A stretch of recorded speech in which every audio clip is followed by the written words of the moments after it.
Recording. Boom. Hey, we've got Atomic Mari in the house. Yay. What's up? How's it going? Good.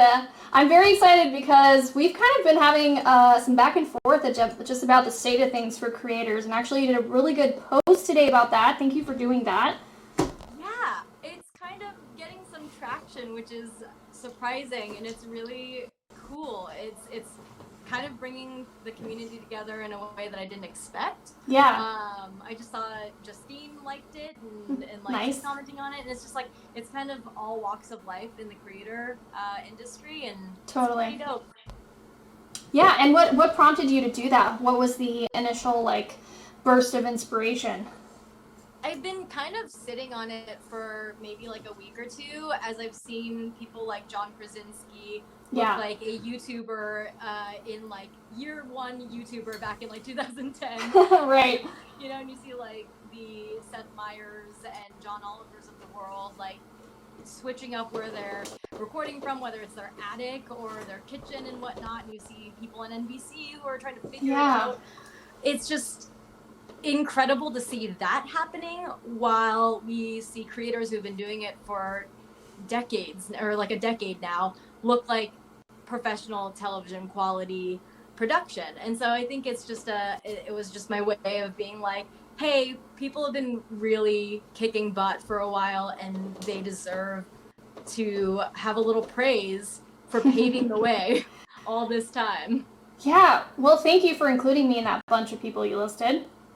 Oh, of course. It's a no-brainer. It's like I think every industry has its hurdles, whether it's gaming or not. Yeah. And the people who have remained, who are veterans, Yeah. really, it takes a lot. It does. It takes a lot of smarts. It takes a lot of tough skin and just being able to navigate this business that is writing itself. You know, there's no playbook for it. We're figuring it out on the go, and we're just digging and paving and hoping that we're on the right track. But you know, people will look back on it 10 years from now and they'll be like, okay, well, this is the state of the gaming industry now. What led to it? And Naomi, like, you're going to be there. You know what I mean? Like you're a goalpost in that, and I think it's really cool. I think it's incredible and something unexpected for I think a lot of us who started out on this path a long time ago. Very true. Yeah, you did start out actually at the onset for I think how long have you been in this industry? 10 10 years. Woo! Celebration is called for. That's definitely a huge milestone. Have you planned to do are you planning to do anything to celebrate that you've done an entire decade in this industry? I don't know. I haven't even thought of it as like celebrating or doing anything. I don't know.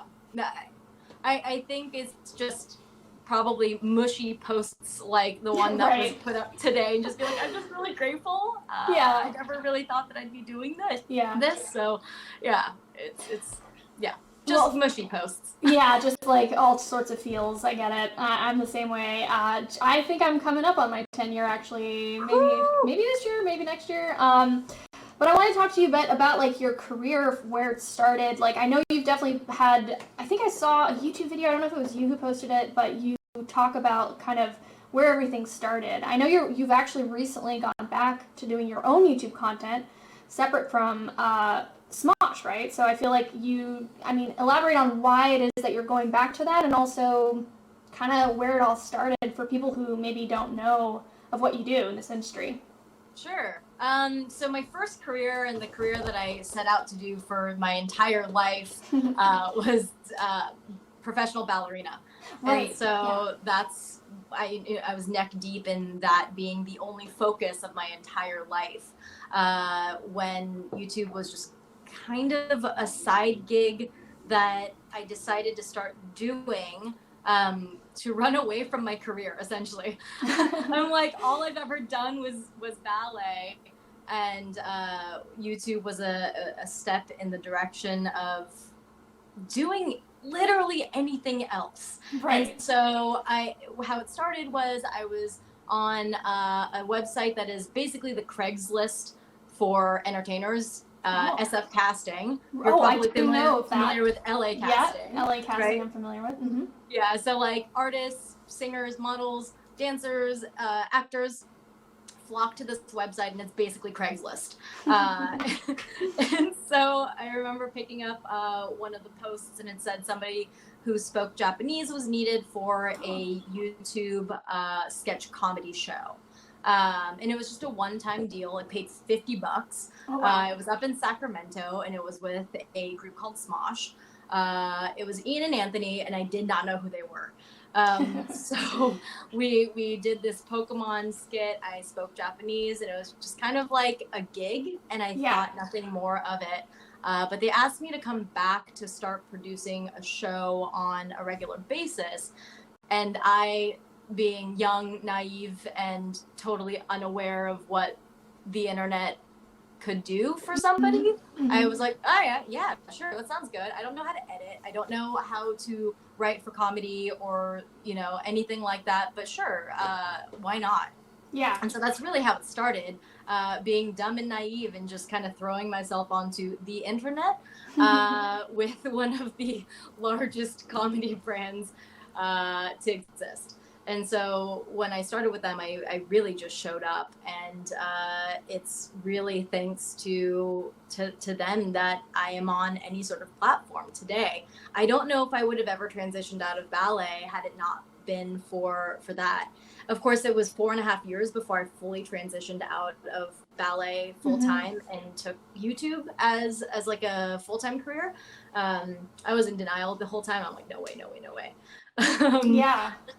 But that's led to co-founding Smosh Games in 2012, and then continuing that path, creating another gaming channel called ne6 this year. We just I saw that about two weeks ago. Uh-huh. And then focusing on Atomic Mari, which has been really on the YouTube side on the back burner for a very, very long time. I just didn't have the capacity to focus on it, nor the, I would say, confidence to. And this year, as you know, we've had in our discussions, I'm like, F it, we're just going to go for it. So I'm kind of throwing analytics, numbers, all of that out the window, and just making content that makes me happy. Yeah, you're just like, it's not about the numbers anymore. It's like, I just want to do something creative, and I want to do something that's me. Yeah, I feel that. Yeah. I've had a few like milestones where it was certain people who said a certain thing or a speech or whatnot that led me to think like the things that we put out online is a virtual album of our entire lives. And so at some point, Naomi, you and I are going to be 80 years old at some point, looking back on our career and what we've done and what's been out there, and that is our life. And I think about being like an old lady in a senior citizen home, and I'm like, I just want to be able to flip back onto YouTube in 2020 and be like, what did I do? I loved doing that. That's content I love, and I was able to make content with people I love, and it's just a slice of your life that you get to leave behind. So that's why I'm making content this year. I finally found my why after all these years. Your why. Well, you're right in that it is totally like, it's like a photo album, like most people throughout the years in the past had photos, and that was basically it until they created the at-home video camera, and things changed a bit. But now it's like, our whole lives are online. We have story upon story, thought after thought. Everything that's out there is recorded, and it's like you said, we can go back. I do think about that a lot, actually. It's funny you bring it up. Like, oh my gosh, when I'm on my deathbed or something, I'm gonna have a computer in front of me, and I just want to backtrack and look at all the crazy cool things that I did and be like, I lived a full life and I did all this stuff, and I'm lucky to have a record of it. It it's very messes me cool. up, man. It does, messes me up. Like, 'cause we see like the 10-year like glow up, and like we see like the 10-year challenge, and you see how much people change. You realize like at some point we're gonna be like the 40-year challenge, the 50-year challenge. Like, how bananas is that, dude? Like, and it's gonna be is like searching through like our Instagram or our Facebook or wherever we put our photos, Mm-hmm. and just being like, oh, that was that year, and now I can compare it to where I am today. We're like, we have an entire album of our lives. Yeah. And I think it's important to take advantage of it if we can. And so I'm more conscious of it than ever before. And I can't say that I wasn't conscious before, but I'm really understanding the gravity of it. Yeah, totally. I wanted to touch on the fact that you did make that jump. You know, you decided ballerina was not going to be the career path for you, but you still do a lot of it on the side. Was there like a moment or something that triggered, or was there why as to why you decided to go full-fledged, becoming a gaming industry icon? I mean, that's essentially what you are. So icon, yeah, you're too. It's true. Hell yeah, you're gaming. Yeah, you're the gaming industry's like. You're one of the go-to people for a lot of people who like games, and you create content for games. So I'd say yeah, you're an icon, 100%. I really appreciate that. Dance was something that wasn't something I chose. I'm a second generation ballerina. I was in the ballet studio from, the time I was born. I was in ballet classes since I was 2.5, and I was on contract since I was about 9 years old. Oh, wow. And so very serious stuff. So you were in it for real. Yeah, it was a path that was really set out for me, and I never wavered from it for having the fear that I couldn't do anything else. I never really put my mind on anything else because I was too scared to walk away from it. Yeah. And so when I felt like I was able to have 2 legs to stand on outside of it, it felt like for the first time I had discovered something on my own, and it was incredibly empowering, really scary. But dance is still it's the language that I know how to express myself. And so as rocky of a relationship I've had with dancing, it's still kind of like the only thing I know how to do in order to really express myself. So I'm still unpacking that suitcase. There's still a lot to kind of go there. Yeah. But I've come to a place where I love both, and I'm trying to marry the two now. Oh, I love that. Speaking of marrying, I don't know if this is a good thing. You also have a really great relationship with gaming, and I'm curious as to how that came about. So you started working for Smosh, but had you already dived into having your own consoles, playing your own games, or was that something that kind of grew in the job once you started working for them? Oh, I mean, I'm a classic 90s kid, right? Yeah. Like, we grew up with games not knowing that it would do it. Could turn into a career.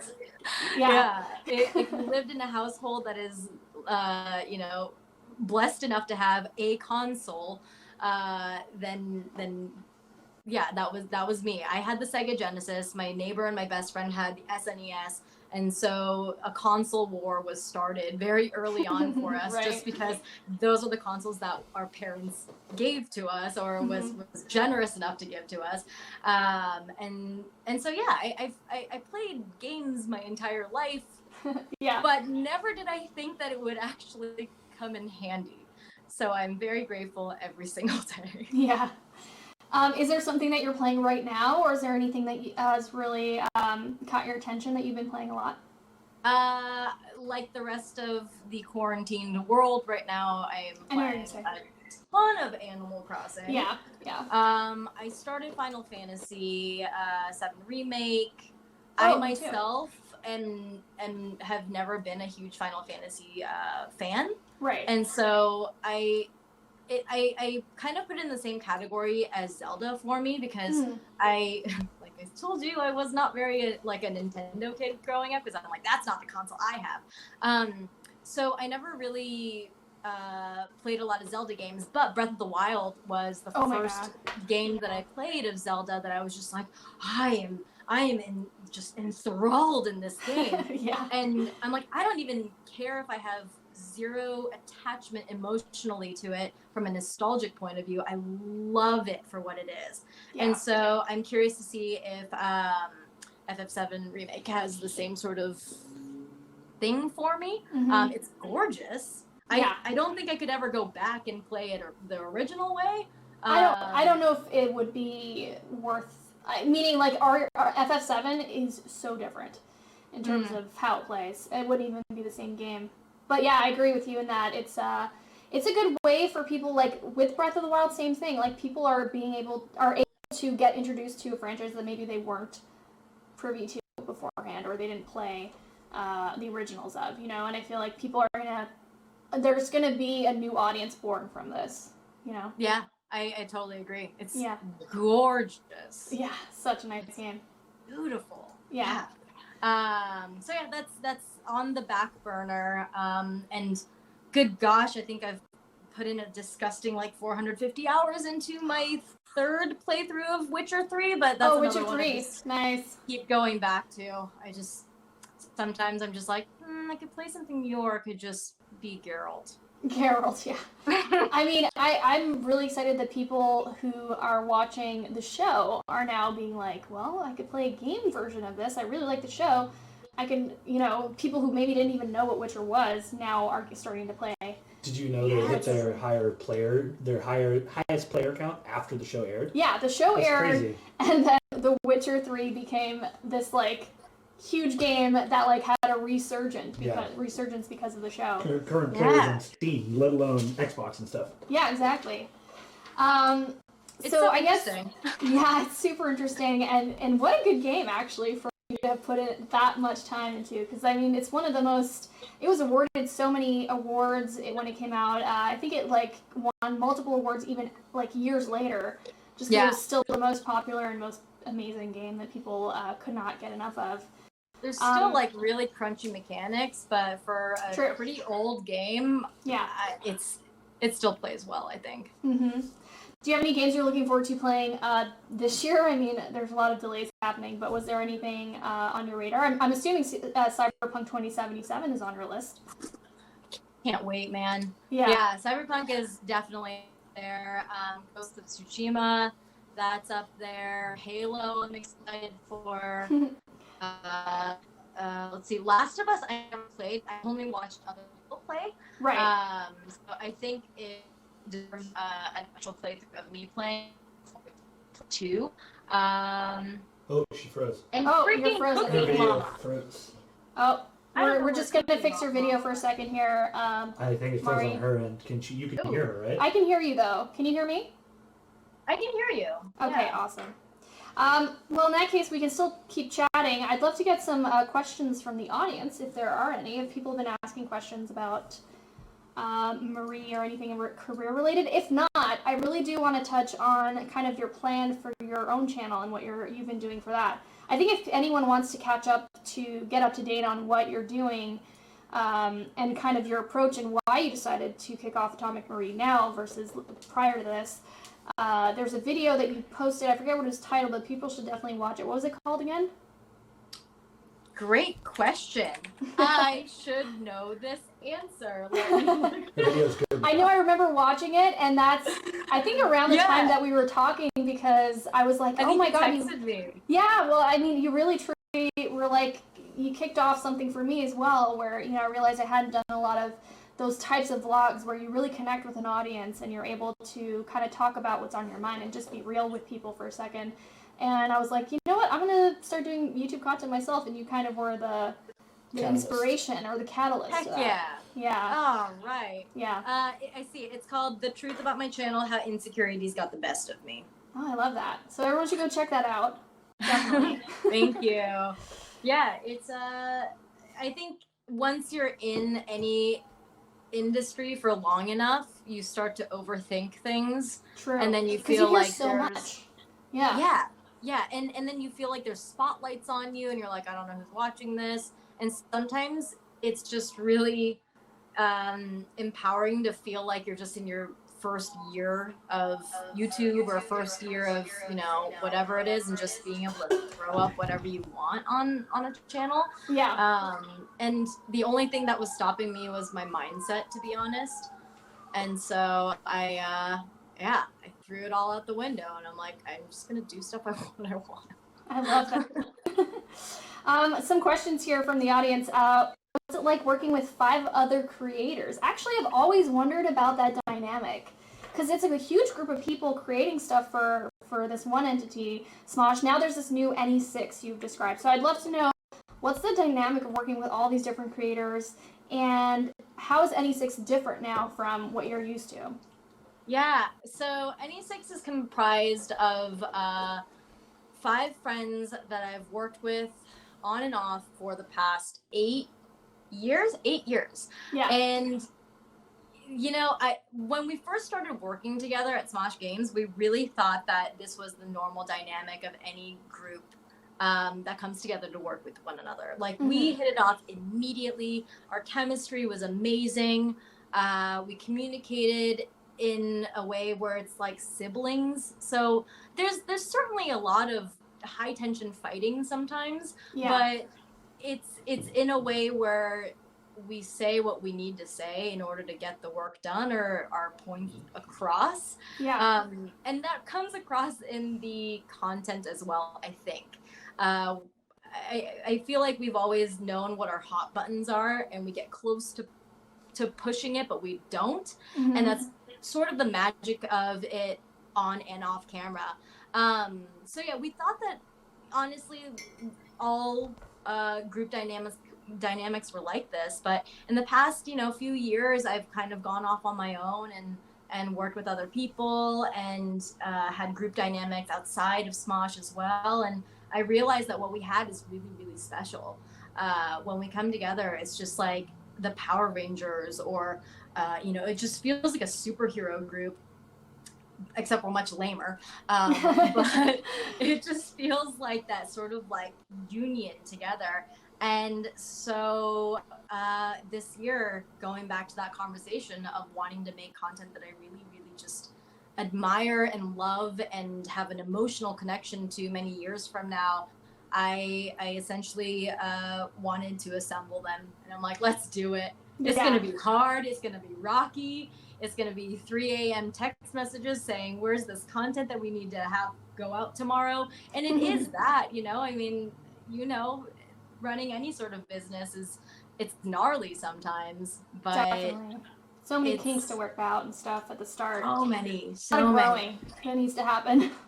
Yeah, and just so many things that you never think about. And it ties back to the tweet from today about creators, and I think it's overlooked how many things like YouTubers and streamers, and how many things we have to think about in a day in order to make a show happen. I mean, I'm sure you have 10 things going on in your head right now. You're speaking to me, you're attentive, but you're also checking chat, making sure you're in frame of the camera. You're probably thinking about the next subject. You're probably thinking about what's going to be on the show tomorrow, and you probably have creative things going on in your head. And like, there's a million things that creators have to think about in a day, and I think that's overlooked a lot of the times, especially from traditional media, who's trying to do what we're doing right now, and it's ain't that easy. Yeah, exactly. That actually leads me to the question I wanted to pose you, and actually somebody, our friend Colin, dropped in chat a really good question, which is, now that they're doing that, and you're seeing like they're actually experiencing what we've experienced throughout pretty much our whole careers, is there anything that you would advise them on, or give them in terms of advice to maybe feel better about it, or try to work out the kinks, or get through the fact that they're no longer handling their own production of everything? Is there any advice that you would pass on to like anyone, Jimmy Kimmel, Colbert?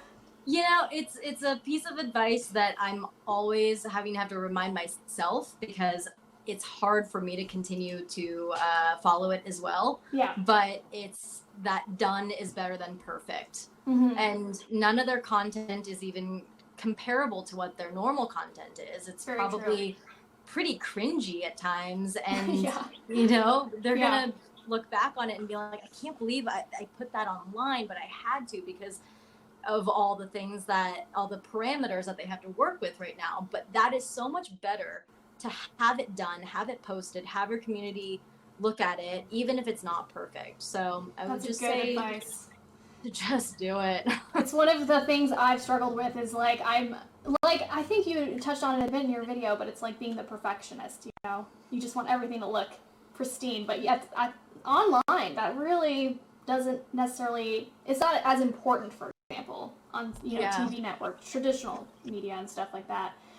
All right, so I have another question. Somebody asked actually in chat, Prince Leo here asked have you cosplayed recently?